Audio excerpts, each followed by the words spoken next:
I've been fortunate enough to drive this year the Morizo GR Corolla, the Integra Type S, and now the Civic Type R. 2023 Championship White, has the 19-inch matte black wheels on it. There is an option from the factory to get 19-inch forged wheels that are like 5.5 pounds lighter.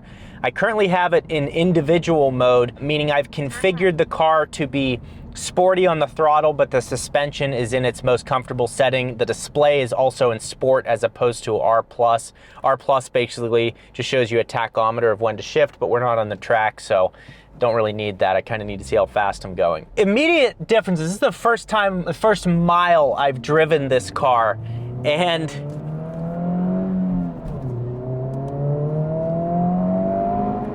you know, I gotta say, it's quick. Compared to the Integra Type S, because I just got out of that, the Integra, what makes it so great is literally the exhaust. It does make more power, it's only 5 more horsepower, but the exhaust in that is so fun.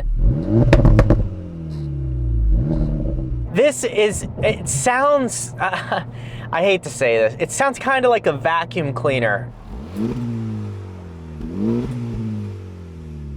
As you're, listen. 2.4 miles, take exit 154 to merge onto West 16 East toward Mesa. I'll also say the Integra feels substantially faster. I don't know why that is. This feels more tied down. This feels tighter, the shifter's tighter. This shifter is incredible, this aluminum shifter. This is the stock shifter it comes with. There's another option. You can tell I've played with a configurator too much because there's another option, I think it's 230 bucks, to get a rubberized red shifter. I think there's enough red in the interior. I love the red interior. I love the red seats.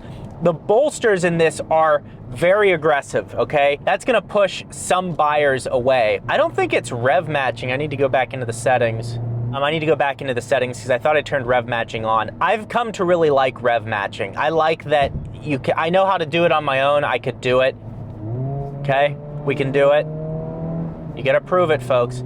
But it's on the street, like I don't care to perfect my rev matching, but I like that I can turn it on and off. The bolstering in the seats is very aggressive, but the seats themselves, the padding here, it goes down almost 5 inches. It is so incredibly comfortable once you're actually, look at this. Once you're actually sitting down in the seat. I like this honeycomb mesh that goes across here. Then you have the Type R badge and your specific numbering. I think that's all very good. No sunroof. I like that it doesn't have a sunroof. And this is 31 pounds lighter than the Integra Type S. So as far as initial impressions go, look, it's exciting. It's very fun to drive. They're quick. I mean, like it's not like, oh, they can only go, no, this is a quick car. From a dig on the streets, yeah, you're gonna get beat by some cars, but you know, that's really not what this thing is about. This is about lap times. The problem is you're not setting lap times on the street, so front wheel drive can often be a letdown, whereas like the Morizo is really gonna put its power down. On the street, in a street race, it would probably beat this most times, I would think, unless you have like a professional driver at the wheel. You're a very good driver in getting the power down to the front wheels. I think the tread on this is 265 all around, just like the Integra, but I'm just so happy that the Type R is coming to the States. And then there's also the Type R Luxury, which is the Type S. This is just more track focused. But what I also like about it is that it's $6,000 less than the Type S. When I saw the Type S pricing come out, I was like, holy cow, we're getting into $50,000 for cars like this. And then you drive it and you look at other cars that it's comparable to, and you're like, you know what? It's actually a fair price. The times have just changed. The days of the STI at $32,000 and the Evo around 30, those days are gone. The times have just changed, and they are much more complete vehicles. They have a lot of technology in them. Apple CarPlay, digital dash, like actually good design with the honeycomb, some luxury features in here. And then on top of that, you have a car that is the fastest front-wheel drive car on many tracks around the world, most notably the Nürburgring. So what do you want? You know, you work hard, save your money, get what you want. Yeah, this costs a lot of money, but I don't think you're going to be let down. Every time you get in this, it's going to be a special experience. Everyone's going to be looking at you. You go to car shows, there's always going to be someone that's excited to see the Type R. And it just keeps getting better because they've been able to refine it even more, make it quicker, make it put more power down. It's going to be interesting to see what, with electrification and hybrids, you know, what they're going to be able to do to make them even better. Problem is that comes with adding weight, and these cars are already getting heavy. This is probably around 3,000 pounds. But the efficiency is good, the comfort is good, and the styling is incredible. The last one, you could argue, hey, that looks really bad and whatever, and there's some people that thought it looked good. I thought it looked fine. I'm okay. I like the craziness, so I was fine with it. But this is, the lines on it, they've cleaned it up a lot more. There's a lot less going on, and I don't think anyone would argue that this is overall a better looking car and overall better for the car in the long term. I think the value of this is going to hold very well over time. You can see the previous gen Type R, the value is almost the same as it was MSRP. And if you were able to get one of those launch edition the yellow ones, not launch edition, the yellow ones like limited, Type R limited, it holds value even more and may have appreciated. So there's a lot they did right. The ride quality, good.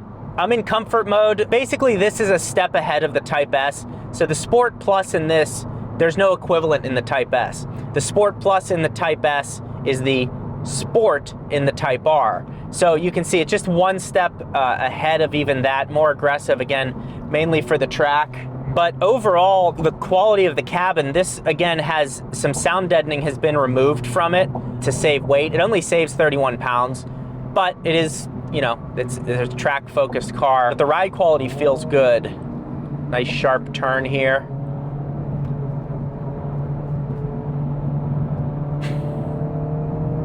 That is remarkable.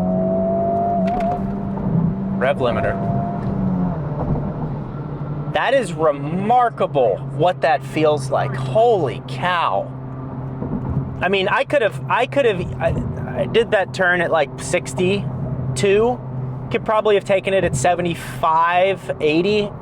That is insane what this thing grips like. And it wasn't even like the tires were chirping and we were on edge.